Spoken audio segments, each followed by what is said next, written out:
আসসালামু আলাইকুম, সবাই কেমন আছেন? আলহামদুলিল্লাহ, আমরা দুই ভাই ভালো আছি। যেহেতু অফিসে কাজের চাপ, সেজন্য ভোরে ভোরে উঠে রান্না করে রাখতেছি।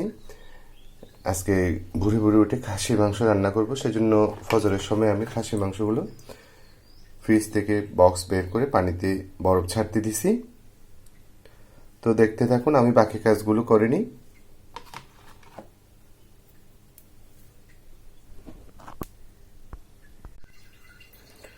খাসির মাংস আলু দিয়ে রান্না করার জন্য আমি আলু খোসা ছাড়িয়ে নিছি, আর হচ্ছে দিকে টমেটো কাঁচামরিচ কেটে নিছি, আর হচ্ছে পেঁয়াজ রসুন আদা কেটে নিছি। যেহেতু আমরা দুই ভাই, সেই জন্য খাসির মাংস অল্প রান্না করতেছি। এখানে হাড় মাংস, কলিজা মাংস সব কিছু দেওয়া আছে। আর এখন একটু মেরিনেট করে রাখবো, একটু সয়াবিন তেল, লবণ, একটু হলুদের গুঁড়া, একটু মরিচের গুঁড়া দিয়ে কিছুক্ষণ মেরিনেট করে রাখবো।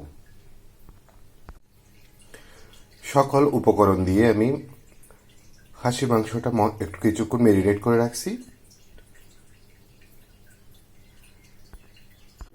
খাসির মাংস রান্না করার জন্য আমি চুলায় পাতিল বসিয়ে দিছি।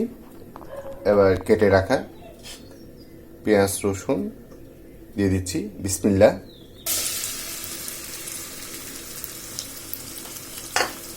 আর এদিকে হচ্ছে শুকনো মশলা, টমেটো কাঁচামরিচ, গোলমরিচগুলো আমি দিয়ে দিছি।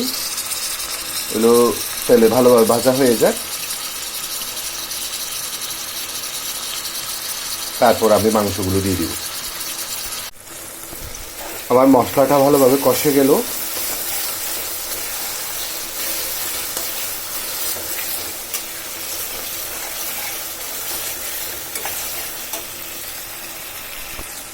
এবার আমি মশলা মেখে রাখা খাসি মাংসগুলো দিয়ে দিব, বিসমিল্লাহ।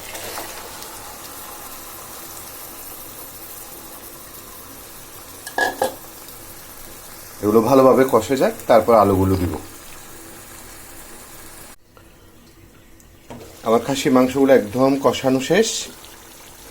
এবার কেটে ধুয়ে রাখা আলুগুলো দিয়ে দিব। এই যে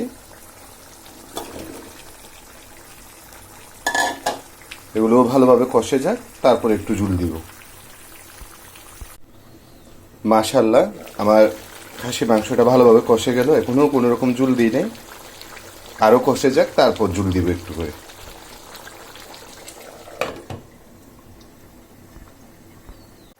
তো আমার খাসির মাংস একদম রেডি, এবার নামিয়ে ফেলবো।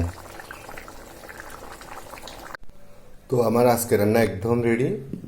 মাশাল্লাহ, আমার আলু দিয়ে খাসি মাংসের কালারটা দেখুন।